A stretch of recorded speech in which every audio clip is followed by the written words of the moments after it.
માત્ર એક ચપટી મીઠાથી તમારી દુનિયા, તમારા ભાગ્ય પૂરું બદલી જશે, ચમકી જશે. મિત્રો, જો તમે વાસ્તુ દોષથી હેરાન છો, પરેશાન છો, ખરાબ ઉર્જા, નકારાત્મક ઉર્જા તો તમારા ઘરમાં આવે છે, તો તમારે આ મીઠાના ખાસ ઉપાય કરી લેવા જોઈએ, જાણી લેવા જોઈએ, જેથી કરીને તમારું જીવન સુખમય ચાલતું રહે. તો મિત્રો, ચાલો જાણીએ આ મીઠાના 20 જ્યોતિષી ઉપાય.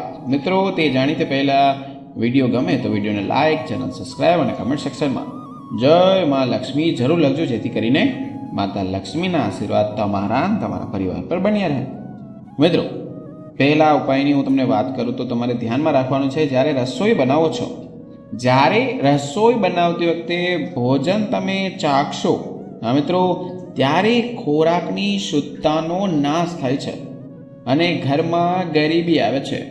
મીઠું ઓછું થાય તો પછી તમે નાખી શકો છો, પણ તમે યાદ રાખો કે ભગવાનને ભોગ અર્પણ કર્યા પછી જ તમારે ભોજન ચાખવું જોઈએ.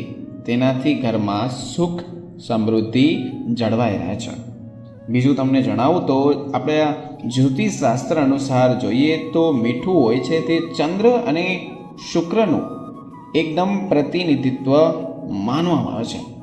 જો તમે સ્ટીલ કે લોખંડના વાસણમાં મીઠું રાખો છો તો કહેવાય છે કે ચંદ્ર અને શનિનું તેમાં મિલન થયું છે. મિત્રો, આ મિલનના કારણે આ વસ્તુ બહુ ઘાતક સાબિત થઈ જાય છે. આ એક રોગ અને દુઃખનું કારણ બની જાય છે, કારણ કે પ્લાસ્ટિકના કોઈ પણ વાસણમાં મીઠું તમારે કદી પણ ન રાખવું જોઈએ. માત્ર ને માત્ર કાચના વાસણમાં જ તમારે મીઠું રાખવાથી કોઈ પણ ખરાબ અસર, વાસ્તુ દોષ નથી થતો. તો ખાસ કરીને આ વસ્તુ તમે યાદ રાખજો. ત્રીજા નંબરની જો તમને વાત કહું તો જો તમારે સુખી રહેવું હોય, તમારે જીવનમાં આગળ વધવું હોય, જો તમને કોઈ વ્યક્તિ પસંદ નથી તો તમે તેના ઘરનું અથવા તેની આસપાસ ત્યાં જઈને મીઠું ન ખાશો તેના પૈસાનું, કારણ કે પાપી વ્યક્તિ પાસેથી તમે એનું મીઠું તમારે ક્યારે પણ ખાવું ના જોઈએ, નહીં તો તમારું જીવન પણ તેના જેવું એકદમ બની જશે. હંમેશા તમારે ધ્યાન રાખવાનું છે કે દરેક જગ્યાએથી મીઠું કે નમકીન વસ્તુ ન ખાવી જોઈએ. મજબૂરી કે દબાણ હોય તો પણ કોઈનું મીઠું તમારે ના ખાવું જોઈએ. તેનાથી શું થશે, તમારા જે નસીબ હોય છે તેમાં પ્રોબ્લેમ પડી શકે છે, તમને આર્થિક નુકસાન થઈ શકે છે. જેમના સારા સંસ્કાર હોય છે, જે ધર્મ પ્રમાણે વર્તે છે, તેના જ ઘરનું મીઠું અથવા તેના જ ઘરનું નમકીન વસ્તુ તમારે ખાવું જોઈએ. આગળનું કહું તો સીધું કોઈના હાથમાંથી તમારે મીઠું ન આપવાનું, તમારે તેને પેકેટ આપવાનું પણ ટાળવું જોઈએ. એવું માનવામાં આવે છે કે આનાથી વ્યક્તિના સંબંધ હોય છે તે પૂરેપૂરા બગડી જાય છે અને નકારાત્મક ઉર્જા જે હોય છે તે ઘરમાં તેનો વાસ થાય છે. મિત્રો, મીઠું પાળવું પણ સારું માનવામાં આવતું નથી, કારણ કે બલ્ગેરિયા, યુક્રેન અને રોમાનિયા જેવા દેશોમાં પણ આ ખરાબ નસીબ અને મતભેદની મોટી નિશાની માનવામાં આવે છે. ભારતમાં તેનું પડવું બહુ અશુભ કહેવામાં આવે છે. મીઠું પડવાથી ચંદ્ર અને શુક્ર બંને ગ્રહ તમારા નબળા પડી શકે છે. આના જ કારણે ઘરમાં નકારાત્મક ઉર્જા આવે છે, તમારા ઘરમાં ગરીબી આવે છે. આ વસ્તુ તમારે ધ્યાનમાં રાખવાની છે. આગળની વાત કરું તો મીઠામાં જ્યારે તમે મીઠું ના હોય તો તમારે ક્યારે પણ મીઠાની ચોરી નથી કરવાની.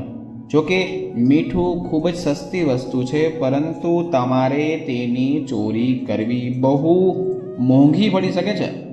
પૈસા આપ્યા વિના કોઈનું મીઠું તમારે કોઈ રીતે પણ ખાવું ના જોઈએ. તેનાથી તમારા જીવનમાં ઘણી બધી નુકસાની થઈ શકે છે.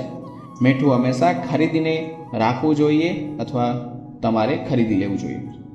મિત્રો, આગળની વાત કરું તો સામાન્ય માન્યતા છે કે મીઠું કોઈની પાસેથી તમારે કદી પણ મફત નથી લેવાનું અને ન તમારે આપવું જોઈએ. ખાસ કરીને જો 6 વાગ્યા પછી સાંજના સમયે મીઠું દાન કે તમે ઉધાર આપો છો તો કહેવાય છે કે માતા લક્ષ્મીજી હોય છે તે નારાજ થઈ જાય છે. આ સિવાય મીઠું તમારે ફેંકવું કે બગાડવું પણ અશુભ માનવામાં આવે છે, કારણ કે મીઠું હોય છે તે ગ્રહના કનેક્શન તેની સાથે હોય છે. મીઠું ઉધાર આપવું કે દાન આપવું તે સારું માનવામાં જરા પણ આવતું નથી.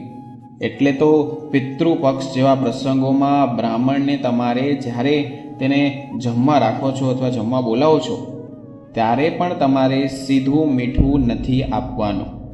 માનો કે જેવા પ્રસંગો બ્રાહ્મણોને સીધું દાન ઘઉં, દાળ, ચોખા કે ઘી તેજ વગેરે આપવામાં આવે છે ત્યારે તમે તેની સાથે મીઠું તમે દેશો.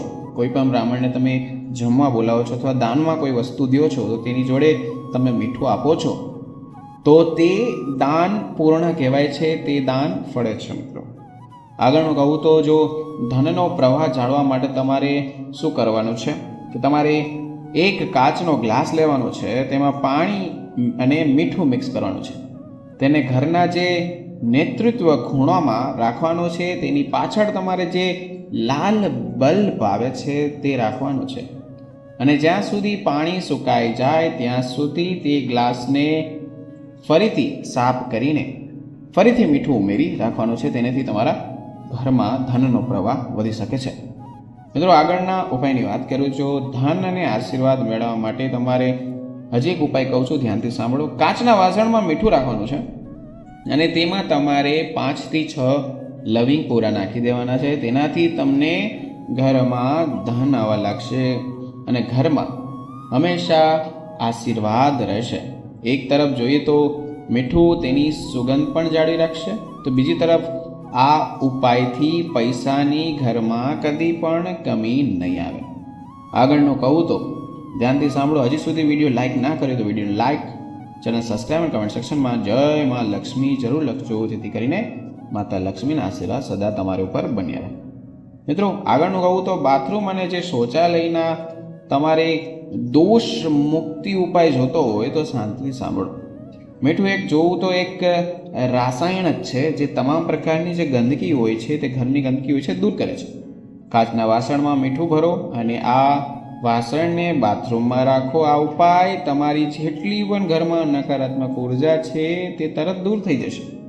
તમારે દર મહિને વાસણમાં મીઠું બદલવાનું છે, જૂનું મીઠું ફેંકી દેવાનું છે અને શૌચાલયમાં મીઠું ભરેલો કાચનું વાસણ રાખવાનું છે અને તે પણ તમારે 15 દિવસે બદલતું રહેવાનું છે. સૌ પ્રથમ શૌચાલયના સિંકમાં રેડવાનું છે જ્યારે 15 દિવસ વીતી જાય પછી. આ ઉપાયથી તમારા ઘરમાં કદી પણ ગરીબી આવતી નથી. આગળનું કહું તો વ્યક્તિગતની બાધા હોય છે તો તેના માટે શું કરવાનું છે તો કે મુઠ્ઠીભર પીસેલું મીઠું લેવાનું છે અને તેને તમારા માથા પર 3 વખત ફેરવવાનું છે અને તેને દરવાજાની બહાર તમારે ફેંકી દેવાનું. જ્યારે તમે 3 વખત માથા ઉપર ફેરવો છો ત્યારે તમારા દરવાજાની વચ્ચે ઊભું રહેવાનું છે. આવું સતત 3 દિવસ કરવાથી જો તમને રાહત ના મળે તો મને કહેજો, કારણ કે તમારા માથા પર મીઠું નાખો, એના પછી શૌચાલયમાં તે મીઠું રેડી દેજો. એનાથી શું થશે તો કે જેટલી પણ ખરાબ શક્તિ છે, જેટલી પણ તમને નજર લાગી છે, તમને તેનો લાભ મળી શકે છે. મિત્રો આગળનું કહું તો જો કોઈ વ્યક્તિ લાંબા સમયથી બહુ પલંગમાં પડ્યો રહેતો હોય અથવા બીમાર હોય છે તો તેને શું કરવાનું છે, તેના પલંગ પાસે કાચના વાસણમાં મીઠું રાખવાનું છે અને એક અઠવાડિયે તેનું મીઠું નીચે રાખેલું બદલવાનું છે અને ફરીથી પાછું બદલવાનું છે. ધીમે ધીમે વ્યક્તિ તેનું સ્વાસ્થ્ય સુધરવા લાગશે, સારું થવા લાગશે. હા મિત્રો આગળનું કહું તો તમારે રોગોથી રાહત મેળવવા માટે શું કરવાનું છે, સૂતી વખતે જ્યારે તમારું ઓશિકું જ્યારે સૂવો છો ત્યારે તમારે પૂર્વ તરફ રાખવાનું છે. તમારા બેડરૂમમાં એક વાસણ એટલે કે કયું મીઠું રાખવાનું છે તો કે સેંધા મીઠું, એના ટુકડા રાખવાના. તેનાથી તમારું સ્વાસ્થ્ય પણ સારું રહેશે, રોગોથી બચવા માટે તમને મદદ પણ કરશે. સામાન્ય રીતે મીઠાનો થોડોક ઓછો ઉપયોગ કરવો જોઈએ તેના બદલે. અને મિત્રો જોઈએ તો ભોજન દરમિયાન સેંધા મીઠું અથવા તો કાળા મીઠુંનો ઉપયોગ તમારે કરવો જોઈએ. કહેવાય છે કે ત્યાં માતાજી લક્ષ્મીજી વધારે વાસ કરે છે જે સેંધા મીઠું યુઝ કરે છે. અને તમારે જો નજર લાગી જતી હોય, નજર ઉતારી હોય તો તેનો ઉપાય હું તમને જણાવું છું. જો તમને અથવા તો કોઈ બાળકને કોઈની નજર લાગી હોય તો તેની તમારે શું કરવાનું છે, એક ચપટી મીઠું 7 વખત ઉતારીને અથવા માથામાં ફેરવીને, ઘરના દરવાજા પાસે માથામાં ફેરવીને તમારે વહેતા પાણીમાં ધોઈ નાખવાનું છે. અથવા ત્યાં ના જઈ શકો તો નળ ખોલો અને તેને વહેવા દો. તેનેથી નજર દોષ દૂર થઈ જશે જે બાળકને લાગી હશે અથવા તમને લાગી હશે. અમુક માણસો હોય છે જે ઘરમાં ઝઘડા થતા હોય છે, તો ઝઘડાથી બચવા માટેના હું તમને ઉપાય કહું. ખાસ કરીને ઝઘડો હોય છે તે પતિ પત્ની વચ્ચેનો ઝઘડો હોય છે, તેમાં રાહત માટે તમારે શું કરવાનું છે, કોઈ પણ જાતની માનસિક શાંતિ જોતી હોય તો તમારે શું કરવાનું છે, બેડરૂમમાં એક ખૂણામાં તમારે મીઠું રાખવાનું છે. જે જેટલી પણ ખરાબ ઉર્જા હશે, નકારાત્મક ઉર્જા હશે તે શોષી લે છે. 1 મહિના પછી બેડરૂમમાં એક ખૂણામાં તમારે પાછું નવું મીઠું રાખી દેવાનું છે. અને મીઠું એવી રીતના રાખવાનું છે જે કોઈની નજર ના પડે. તેનેથી નકારાત્મક ઉર્જા છે તે ગ્રહણ કરી લે છે, તમારા ઘરમાં સુખ શાંતિ પ્રદાન કરે છે. આગળનું કહું તો તમારા જો કુંડળીમાં ચંદ્ર અથવા મંગળ નબળો હોય તો તેનો કઈ રીતે ઉપાય કરવાનો છે તે પણ કહી દઉં. જો કુંડળીમાં ચંદ્ર નબળો હોય તો તમારે ભોજનમાં જે દરિયાઈ મીઠું મળે છે, સામાન્ય મીઠુંની વાત નથી કરી રહ્યો, જે દરિયાઈ મીઠું મળે છે તેનો ઉપયોગ કરવો જોઈએ. અથવા તો ના મળે તો તમે સેંધા મીઠુંનો પણ ઉપયોગ કરી શકો છો. તેનાથી તમે બ્લડ પ્રેશરની સમસ્યાથી પણ બચી શકો છો. અને ખાસ જે વાસ્તુશાસ્ત્રમાં જે લાલ બુકમાં લખેલું છે કે જો કુંડળીમાં મંગળ નબળો હોય તો દરિયાઈ મીઠું ઉપયોગ કરવાથી મંગળ પર મજબૂત બને છે. હા મિત્રો, આગળનો ઉપાય કહું તો જે લોકો ગરીબ છે, જેને ગરીબી દૂર કરવાનો ઉપાય તમને જણાવું છું. તમારે શું કરવાનું છે કે અઠવાડિયામાં એકવાર ગુરુવાર સિવાય તમારા ઘરમાં સમુદ્રી મીઠું લાવવાનું છે. અને તમારે ગુરુવાર સિવાય દરરોજ પોતું કરવાનું છે. તે ઢોલમાં મીઠું નાખીને તમારે ડેલી બેઝ ઉપર સવાર સાંજ પોતું કરવાથી તમારા ઘરમાં જેટલી પણ ખરાબ ઉર્જા છે, નકારાત્મક ઉર્જા છે, તેનો નાશ થવા લાગે છે. વાતાવરણ એકદમ પવિત્ર થઈ જાય છે. તેનાથી માતા લક્ષ્મીના જે આવવાના માર્ગ હોય છે તે ખુલી જાય છે અને ઘરમાં બરકત જ રહે છે. હું તમને આગળના ઉપાયની વાત કરું તો કે મીઠાથી વાસ્તુ દોષ દૂર કરવો હોય તો શું કરવાનું. જો તમને વાસ્તુ દોષ છે જેને તમે બદલી શકતા નથી, તમારા ઘરમાં ઉદાસી છે, તમને ડર લાગે છે, તમને ચિંતાની સ્થિતિ બની રહે છે, તો તમારે શું કરવાનું છે, બંને હાથ વડે મીઠું ભરવાનું છે, બંને હાથમાં, અને થોડીક વાર રાખવાનું છે. પછી તેને વોશ બેસિંગમાં મૂકીને પાણીથી ધોઈ લેવાનું છે. આ મિત્રો તમારા જે પણ ખરાબ વિચાર હશે તેની જોડે ચાલી જશે. હવે આગળનું તમને કહું તો જે લોકોને મનમાં બેચેની થાય છે, જેને બેચેની રહે છે અથવા વિચારવાયુ વધારે આવે છે, તેના વિશેનો ઉપાય હું તમને કહું તો જો તમારું મન ખૂબ જ શાંત રહે છે તો તમારા વિચાર આવતા જ રહે છે અને તમે કોઈ પણ પ્રકારની ચિંતાથી બહુ પીડાવ છો તો આના કારણે તમારું સ્વાસ્થ્ય પણ બગડી શકે છે.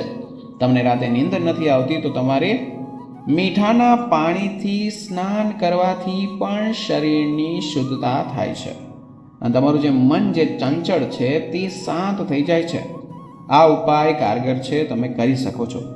એક રીતે જોઈએ તો મિત્રો, વાસ્તુશાસ્ત્ર અનુસાર જો કોઈ વ્યક્તિ સતત આર્થિક સમસ્યાથી પ્રોબ્લેમથી નુકસાન થાય છે અને કોઈ પણ કારણ વગર પૈસાની ખોટ આવે છે તો તેને શું કરવાનું છે તેના માટેનો હું એક ઉપાય કહું છું. એક ગ્લાસમાં પાણી ભરો, તેમાં મીઠું ભરી નાખો અને તે ગ્લાસમાં ઘર જે છે તમારું તે દક્ષિણ અથવા પશ્ચિમ ખૂણામાં રાખો. આ ઉપાય કરવાથી જે નુકસાની થાય છે, તમારે જે પૈસાની ખોટ આવે છે અથવા પૈસા ચાલ્યા જાય છે, તો તમારે આ અઠવાડિયામાં તમારે મિનિમમ 1 અઠવાડિયામાં પાણી બદલતું રહેવાનું છે. તો તમને તેનો જરૂર આશીર્વાદ મળશે અને માતા લક્ષ્મીજીનો આશીર્વાદ મળશે અને ઘરમાં સુખ શાંતિ અને વૈભવ રહેશે. આગળનું કહું તો જો તમારા ઘરમાં ખરાબ ઉર્જા છે, નકારાત્મક ઉર્જા છે, ખતરનાક ઉર્જા, તમને ખબર છે કે ઘરમાં કોઈ નકારાત્મક ઉર્જાનો વાસ છે, તો તમારે ઘરને સાફ કરતી વખતે શું કરવાનું છે, પાણીમાં 1 ચપટી મીઠું નાખી દેવાનું છે. આમ કરવાથી ઘરમાં સકારાત્મકતા જળવાઈ રહે છે અને ઘરને મીઠાથી પોતા કરવાના છે અને તેનો ધનનો પ્રવાહ તમને વધી જશે. તમારે પ્રગતિ જોતી હોય તો ઘરમાં મીઠાના પોતા તમારે કરવા જ જોશે. મિત્રો, આ હતા મીઠાના જ્યોતિષ ઉપાયો જે લાલ કિતાબમાં લખેલા હતા. કોઈ પણ જાતનો પ્રશ્ન હોય તો નીચે કમેન્ટ સેક્શનમાં જરૂર પૂછી શકો છો. હું તેનો ટાઈમ કાઢીને જરૂર આન્સર આપીશ. તો મિત્રો, ફરી મળીશું નવા વિડીયો નવા ટોપિક સાથે. ત્યાં સુધી બધાને મારા રાધે રાધે.